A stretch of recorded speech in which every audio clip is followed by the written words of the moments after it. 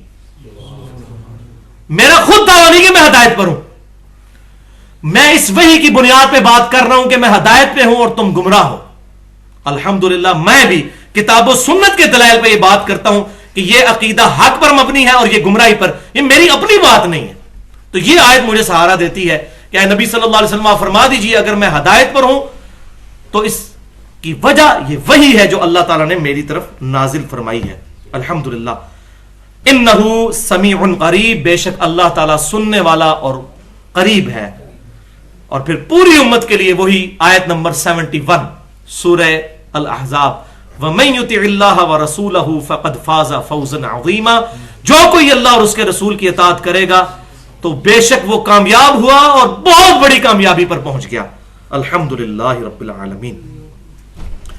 اس لیے بھائیو نبی صلی اللہ علیہ وسلم کی اگر آپ احادیث پڑھیں، یہ ایک پورا موضوع ہے لیکن میں اشارتاً ایک دو جملوں میں بات کر دوں. آپ صلی اللہ علیہ وسلم پوری زندگی کتاب اللہ اور سنت کے اوپر زور دیتے رہے. صحیح مسلم کھول کر دیکھیں، ہر تقریر سے پہلے آپ ایک جملہ ضرور بولتے تھے جو میرا بھی وہ خطبہ ہوتا ہے، اما بعد فإن خیر الحدیث کتاب اللہ. اس کے بعد آگاہ ہو جاؤ کہ سب سے بہترین کلام اللہ کی کتاب ہے. وخیر الہدی ہدی محمد صلی اللہ علیہ وسلم، اور ہدایت یافتہ راستہ محمد صلی اللہ علیہ وسلم کا ہے. وشر الامور محدثاتها، اور بدترین کام وہ ہیں جو دین میں خود سے داخل کیے جائیں. وکل محدثۃ بدعہ، اور تمام یہ نئے کام بدعتیں ہیں. وکل بدعۃ ضلالہ، اور تمام یہ نئے کام گمراہیاں ہیں. وکل ضلالۃ فی النار، اور تمام گمراہیاں دوزخ میں لے جانے والی ہیں. یہ صحیح مسلم میں، سنن نسائی میں، مسند امام احمد میں مکمل. اس میں میں نے پورا لیکچر دیا ہے جو اب ہم نے مسئلہ نمبر 1 کے نام سے اپلوڈ کر دیا ہے. 2 گھنٹے کی گفتگو ہے. یوم عرفہ 9 ذی الحجہ 1432 ہجری کو میں نے دی تھی امام الانبیاء کی دعوت قرآن. اس میں قرآن کے حوالے سے میں نے ڈیٹیل کے ساتھ الحمدللہ 50 آیات سے اس ایشو کو ریزالو کیا ہے. اب آ جائے آخری پوائنٹس کی طرف. بس اس پوائنٹ کے بعد جو باقی لیکچر ہے انشاءاللہ اگلی دفعہ ہوگا. اب یہ بڑی اہم بات ہے، ایک دفعہ ذرا دروشی پڑھ لیجئے. اللہم صلی علی محمد وعلی آل محمد کما صلیت علی ابراہیم وعلی آل ابراہیم انک حمید مجید. اللہم بارک علی محمد وعلی آل محمد کما بارکت علی ابراہیم وعلی آل ابراہیم انک حمید مجید. بھائیو اٹینٹو ہو کہ یہ آخری پوائنٹ اب اسی میں ہی وہ نتیجہ ہے، اسی میں کنکلوژن ہے اس پوری گفتگو کا. پوائنٹ نمبر 5 میں بڑی اہم بات، بڑی اہم بات، بڑی ہی اہم بات. یہ پلے باندھ لیں کہ یہ ساری گفتگو جتنی ہوئی اس میں اللہ اور اس کے رسول صلی اللہ علیہ وسلم کے مقابلے پر جن پرسنالٹیز کو ہم نے کنڈیم کیا ہے، اس سے مراد ہمارے پہلے 300 سال کے بزرگان دین اور اسلاف نہیں ہیں بلکہ بعد کے لوگ ہیں. اور بعد میں بھی وہ لوگ جو گمراہ ہوئے، سارے نہیں. ان پر فتویٰ کیا ہے وہ اللہ کے سپرد ہم کرتے ہیں. ہم صرف ان کی غلطی کو واضح کریں گے، کیونکہ پہلے 300 سال کے جو لوگ ہیں ان میں خیر غالب تھی. اور نبی صلی اللہ علیہ وسلم نے اس کی پریڈکشن خود ہی فرما دی. صحیح بخاری اور صحیح مسلم کی متفق علیہ حدیث ہے جو تمام دنیا کی حدیث کی کتابوں میں موجود ہے کہ آپ صلی اللہ علیہ وسلم نے فرمایا سب سے بہتر زمانہ میرا ہے، اس کے بعد ان کا جو مجھے دیکھنے والے ہیں یعنی صحابہ کرام علیہم رضوان، اس کے بعد ان کا جو ان کو دیکھیں، اس کے بعد ان کا جو ان کو دیکھیں یعنی صحابہ، تابعین اور تبع تابعین. یہ 3 قرن کہتے ہیں عربی میں زمانے کو. یہ 3 خیر القرون ہیں، 3 بہترین زمانے ہیں. ان کو آپ صلی اللہ علیہ وسلم نے کہا کہ یہ سب سے بہترین زمانے ہیں. اور پھر آپ صلی اللہ علیہ وسلم نے فرمایا اس کے بعد کیا ہوگا، وہ ہو گیا ہوا ہے، جھوٹے لوگ پیدا ہوں گے. نمبر 1. نمبر 2، امانت میں خیانت کرنے والے لوگ. پنجابی میں ویسے بڑی سخت بات ہے لیکن سن لیں. پنجابی میں ایک محاورہ ہے، کتی چورنا رلی ہے. سنا ہوا ہے؟ کتا کس لیے رکھا جاتا ہے؟ گھر کی حفاظت کے لیے. دین کی حفاظت کس کا ذمہ ہوتا ہے؟ علماء کا. جب علماء ہی وہی کام شروع کر دیں کہ لوگوں کو گمراہ کن باتیں بتانا شروع کر دیں تو باہر سے کیا اسلام پہ حملہ ہونا ہے؟ کتی چوروں رل جائے تو اس کا تو علاج ہی کوئی نہیں ہے. وَلِعَاذُ بِاللَّهِ تعالی. تو معذرت اگر کسی کو یہ بات بری لگے لیکن بعض اوقات پنجابی میں یہ چیزیں ٹرانسلیٹ ہو سکتی ہیں. امانت میں خیانت کریں گے. امانت دی تھی, قرآن حدیث ڈائریکٹ نہ پڑھنا, گمراہ ہو جاؤ گے. قرآن حدیث ڈائریکٹ نہ پڑھنا, ہمارے بزرگوں نے منع فرمایا ہے. انہوں نے یہ کتاب لکھ کے آپ کے حوالے کر دی, آپ یہ پڑھیں, فضائل اعمال, فضائل سنت, الرحیق المختوم, یہ کتابیں پڑھیں آپ. 14 ستارے پڑھیں, اہل تشیع کی کتاب, چاروں دے نام لے رہے, کوئی ناراض نہیں ہونے لگا انشاءاللہ. الرحیق المختوم میں بھی بہت ضعیف روایتیں موجود ہیں. تیسرا فرمایا کہ جھوٹی گواہیاں دیں گے وہ لوگ, جھوٹی گواہیاں دیں گے, دیتے ہیں اللہ کی قسم آپ ہمارے ساتھ چلیں انشاءاللہ میں قیامت دن آپ کو بخشوا لوں گا. پھر شیخ عبد القادر جیلانی رحمۃ اللہ علیہ کا نام لیں گے, جھوٹی گواہیاں دیں گے. اور چوتھی چیز, یہ مجھے سمجھ نہیں آتی تھی, اب سمجھ آئی ہے. آپ صلی اللہ علیہ وسلم فرمایا کہ چوتھی چیز 300 سال کے بعد, یعنی 3 قرن کے بعد آئے گی کہ لوگ موٹے ہوں گے اور موٹاپے کو پسند کریں گے. اب یہ سمجھ نہیں آتی تھی موٹاپے کو پسند کرنا کیا ہوتا ہے. ہمیں تو موٹا بندہ اچھا ہی نہیں لگتا, موٹاپے کو پسند کریں گے کیا مطلب؟ سیدھی جی گل ہے, موٹاپے کو پسند کریں گے, تند ہوں گے. اور آپ دیکھ لیں ان کو کتنا کتنا کھاتے ہیں یہ, اور کس طرح توندیں نکلی ہوتی ہیں, اتنے موٹے موٹے ہوتے ہیں. اسی پھر گاڑیوں میں بیٹھتے ہیں اور فرض کے بعد سنت موقع بھی نہیں پڑھ سکتے, پھر وہ اجرے میں چلے جاتے ہیں جی, وہاں جا کے پڑھتے ہیں. تو یہ مجھے سمجھ نہیں آتی تھی کہ موٹاپا عام ہو جائے گا اور موٹاپے کو پسند کریں گے. کسی کو بیماری ہو الگ بات ہے, لیکن یہ تو نہیں کہ سارے مولویوں کو ایک ہی بیماری لگ گئی ہے. اتنا بڑا تو یہ کوئی وبائی مرض تو نہیں ہے کہ جو پھیل گیا ہے. موٹاپا کوئی وبائی مرض بھی نہیں, یہ بھی یاد رکھیے گا. تو یہ وبائی, ہاں روحانی طور پہ وبائی مرض ہے, جس کے اندر وہ بیماری موجود ہے کہ وہ فتنہ مال کے اندر مبتلا ہو چکا ہے اور قتال سے بھاگتا ہے اور زہد کی زندگی سے بھاگتا ہے, اور بخاری اور مسلم کی اس حدیث کو بلا چکا ہے, اے اللہ محمد اور آل محمد کو بس اتنا ہی دینا کہ ان کے روح اور جسم کا رشتہ برقرار رہے. یہ حدیثیں صرف بخاری مسلم میں لکھنے کے لیے ہیں, ان پہ عمل نہیں کرنا. 4 بندوں کی خوراک کھا جاتے ہیں, اور پھر وہ خوراک پوری کرنے کے لیے پھر انہوں نے طریقے ڈیوائز کیے ہوئے چندے کے. پھر تقریریں کرتے ہیں جی آپ تو چونکہ جہاد پہ جا نہیں سکتے, آپ کی تو بڑی مصروفیت ہے, تو آپ ہمیں چندہ دے دیں, آپ کی جگہ ہم کر لیں گے. وہ اس طرح چلتا ہے. یہ آخری کنکلوژن پھر اس طریقے سے ہوتی ہے. اللہ ماشاءاللہ میں سب کو نہیں کہہ رہا, اہل حق بھی موجود ہوں گے, لیکن مجھ سے نہیں پوچھنا اہل حق کون ہے, مجھے بھی کوئی نہیں پتا, تو میں احتیاطاً کہہ رہا ہوں. تو جب قتال سے بھاگیں گے, جہاد سے دور ہٹیں گے, تو پھر موٹاپے کو پسند کریں گے. یہ حدیث الحمدللہ مجھے سمجھ آئی ہے اس ہفتے میں کہ یہ موٹاپے کو پسند کریں گے, موٹاپا عام ہو جائے گا. یہ 300 سال کے بعد یہ کام کیا ہوا, اور یہ 300 سال کا عدد بخاری اور مسلم کی متفق علیہ حدیث ہے. آپ صلی اللہ علیہ وسلم نے فرمایا اس وقت جو روئے زمین پر زندہ ہے 100 سال نہیں گزریں گے کہ اسے موت آ جائے گی. اور ابن عمر کے صحیح مسلم میں الفاظ ہیں کہ آپ نے اپنی وفات سے 1 مہینہ پہلے یہ بات کہی تھی, اور آپ یہ بتانا چاہ رہے تھے کہ صحابہ کا قرن یعنی صحابہ کا زمانہ 100 سال کے اندر ختم ہو جائے گا. اور ہمیں پتا ہے کہ آخری صحابی ابو طفیل عامر بن واصلہ رضی اللہ تعالیٰ عنہ المتوفا 110 ہجری, حضور صلی اللہ علیہ وسلم کی وفات کے تقریباً 99 ایئرز اور کچھ مہینوں یعنی 100 سال کے بعد وہ فوت ہوئے. ان کے بعد دنیا میں کوئی صحابی زمین پر زندہ نہیں تھا, یعنی آخری صحابی حضور سے 100 سال کے بعد فوت ہوئے. تو پہلے 100 سال صحابہ کا قرن, اس سے اگلے 100 سال تابعین, اور اس سے اگلے 100 سال تبع تابعین. اور الحمدللہ ہماری تمام احادیث کی جو میجر کتابیں ہیں وہ انہی 300 سال کے اندر خیر القرون میں لکھی گئی ہیں. یہ بہت بڑا ایڈوانٹیج ہے. لہٰذا اس زمانے میں جو ہمارے بزرگان دین ہیں وہ واقعی بزرگان دین ہیں, جن کے بارے میں نے کہا کہ ان کی قدموں کی خاک میری آنکھوں کا سرما. تابعین میں سے حسن بصری ہوں رضی رحمت اللہ علیہ, ابن سیرین رحمت اللہ علیہ, اتنے بڑے تابعی, سعید بن مسیب, سعید بن جبیر رحمہم اللہ اجمعین. پھر اس کے بعد آپ تبع تابعین میں آ جائیں, امام اوزائی, امام حنیفہ رحمۃ اللہ علیہ, امام مالک رحمۃ اللہ علیہ, اور اسی طریقے سے اس کے بعد تبع تابعین کے اندر امام احمد بن حنبل, عبداللہ ابن مبارک, سفیان بن عیینہ, اور اس کے بعد امام بخاری, امام مسلم, امام ابو داؤد, یہ تمام کے تمام لوگ الحمدللہ یہ اہل حق, اہل سنت کے منہج کے علماء تھے. اہل سنت یا اہل حدیث یا اصحاب الحدیث فرقہ نہیں, منہج. فرقہ واریت اسلام میں حرام ہے, وہ انشاءاللہ میں بتاؤں گا جب ٹاپک آئے گا. تو یہ ہے صحیح بزرگان دین, اور ان کی تعلیمات کیا ہیں, یہ کن چیزوں کو حق سمجھتے تھے, وہ الحمدللہ الگ سے میں 3 لیکچرز دے چکا ہوں, ان کا میں تعارف کروا دیتا ہوں. لیکچر نمبر 1 تقلید اور اتباع سنت میں کیا فرق ہے، یہ مسئلہ نمبر 10 کے نام سے 50 منٹ کی گفتگو ہے اہل سنت پاک .com پر کہ تقلید کیا ہے اور اتباع سنت کیا ہے، ان دونوں میں کیا فرق ہے۔ دوسرا مسئلہ نمبر 11 کے نام سے صرف 25 منٹ کی گفتگو ہے تقلید اور پہلے 300 سال کے مسلمانوں کے بزرگان دین، یہ بزرگان بے دین نہیں، بزرگان دین اسلاف۔ اور تیسرا اجماع کی حجیت اور اس کی 17 مثالیں، مسئلہ نمبر 31 کے نام سے 40 منٹ کی گفتگو ہے اہل سنت پاک .com پر۔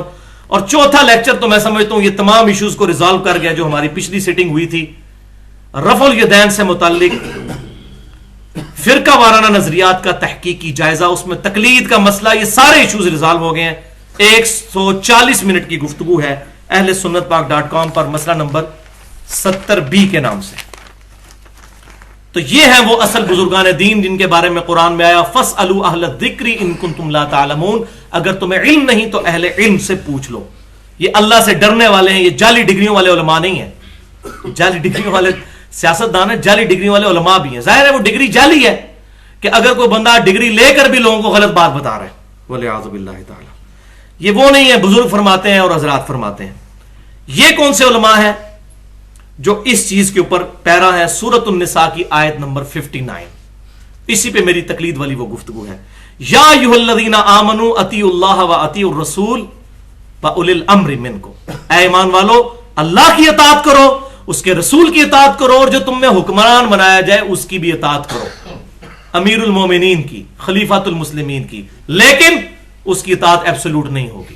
فَإِن تَنَازَعْتُمْ فِي شَيْءٍ فَرُدُّوهُ إِلَى اللَّهِ وَالرَّسُولِ، جب تمہارا تنازع کھڑا ہو جائے، آپس میں حکمران کے ساتھ جھگڑا ہو جائے، پھر معاملے کو پلٹاؤ اللہ اور اس کے رسول کی طرف۔ یعنی آج ایز این انسٹیٹیوشن اللہ اور اس کا رسول، کتاب و سنت، وہ فزیکل فارم میں تو موجود نہیں سامنے، لیکن کون پلٹائے گا؟ ان کنتم تؤمنون باللہ، اگر تم اللہ پر ایمان رکھتے ہو، والیوم الاخر، اور آخرت پر ایمان رکھتے ہو، قیامت کے دن سے ڈرتے ہو، تو پھر ہی تم اللہ رسول سے فیصلہ کرواؤ گے، ورنہ تو اسی میں چکر میں پڑے رہو گے کہ بزرگوں نے فرما دیا یہی کافی ہے۔ ذالک خیر، اسی میں تمہاری خیریت ہے، وَأَحْسَنُ تَأْوِيلًا، اور یہی انجام کے اعتبار سے بہتر بھی ہے۔ اب جناب آئیے اس گفتگو کی طرف جو 5-7 منٹ میں یا 10 منٹ میں کنکلوڈ ہو جائے گی، لیکن یہ چیز ہے چسکے والی، اس پہ تو 1 گھنٹہ بھی بولا جائے تو آپ لوگ بیٹھے رہیں گے، اور وہ ہے فرقہ باز بزرگ۔ یہ جتنی ہم نے وعیدیں سنی، یہ پرابلم اینڈ پہ جو لوگ کھڑے ہیں بزرگان بے دین اور علماء کرائم، اگر ان سے چیزیں ثابت ہوں، اگر ثابت نہیں ہوں گی تو وہ اللہ کے سپرد، انشاءاللہ میں بتا بھی دیتا ہوں اس میں ان کی نشانی کیا ہے، بزرگان بے دین کی اور ان کے فالورز کی اور علماء کرائم مجرم علماء کی، کہ ان کو جب بھی آپ کتاب و سنت سے کوئی بات بتائیں گے نا، تو ان کے لیے اس بات کو ایک جملے سے ریجیکٹ کرنا آسان ہوگا۔ بات آپ کی ٹھیک ہے، لیکن اتنے بڑے بڑے بزرگ، اتنے بڑے بڑے علماء پاگل ہیں جو یہ بات کرتے رہے۔ مکھی اڑانا جس طرح ہوتا ہے نا، کسی کے کھانے پر مکھی بیٹھی اس نے یوں کر کے اڑا دی، اس طرح ان کے لیے قرآن حدیث کو ریجیکٹ کرنا آسان ہو جاتا ہے۔ اور پھر وہی بات یہی قرآن پاک میں آیا، بل نتبع ما وجدنا علیہ آباءنا، ہم تو اس کی پیروی کریں گے جس پہ ہم نے اپنے آباء و اجداد کو پایا۔ ان کے بارے میں میرا جملہ یاد رکھیے، میں ان کے بارے میں کیا کرتا ہوں کہ ایسے لوگ چاہے علماء ہوں یا عوام، ان کے بارے میں میرا ایک جملہ یاد رکھیں کہ یہ پہلے بریلوی ہیں بعد میں مسلمان ہیں، یہ پہلے دیوبندی ہیں بعد میں مسلمان ہیں، یہ پہلے اہل حدیث ہیں بعد میں مسلمان ہیں، یہ پہلے اہل تشیع ہیں بعد میں مسلمان ہیں۔ وہ بات کر کے اندازہ ہو جاتا ہے، کیونکہ کتاب و سنت کی بات کو اگر دلیل ماننا ہو پھر فرقے کو تو بندہ سائڈ پہ کر دے گا۔ تو یہ ان کے بارے میں، اور پھر وہ کہتے ہیں جی ہمارے علماء نے فتویٰ دے دیا، ہمارے اتنے بڑے علماء، پھر ان کے نام لیں گے، ان کے ساتھ پھر کتنے کتنے القابات لگائیں گے کہ شیخ الحدیث، شیخ القرآن، شیخ القرآن، شیخ الاسلام، تو اس طریقے کے وہ نام اپنے ان بزرگوں کے ساتھ لگائیں گے۔ تو بھائیو ایسے لوگوں کا علاج جو ہے وہ ہے اینٹی وینم، جو انشاءاللہ میں نے اگلی دفعہ وہ دینا ہے۔ کوبرا سانپ جب کاٹ جائے تو نیشنل جغرافک پہ پروگرام لگتے ہیں، کوبرا سانپ اگر کاٹ جائے تو چند گھنٹوں کے اندر کوبرا سانپ کے زہر سے ہی تیار کیا ہوا اینٹی وینم، وینم کہتے ہیں زہر کو، اینٹی وینم لگایا جاتا ہے، اس کے علاوہ اس کا کوئی علاج نہیں ہوتا۔ تو بھائیو جو کہتے ہیں نا اتنے بڑے بڑے بزرگ پاگل ہیں، تو ہم بھی پاگل ہوتے ہیں جب ان کو کتاب و سنت سے بات بتائیں، کیونکہ وہ کتاب و سنت کو تو مانتے ہی کوئی نہیں۔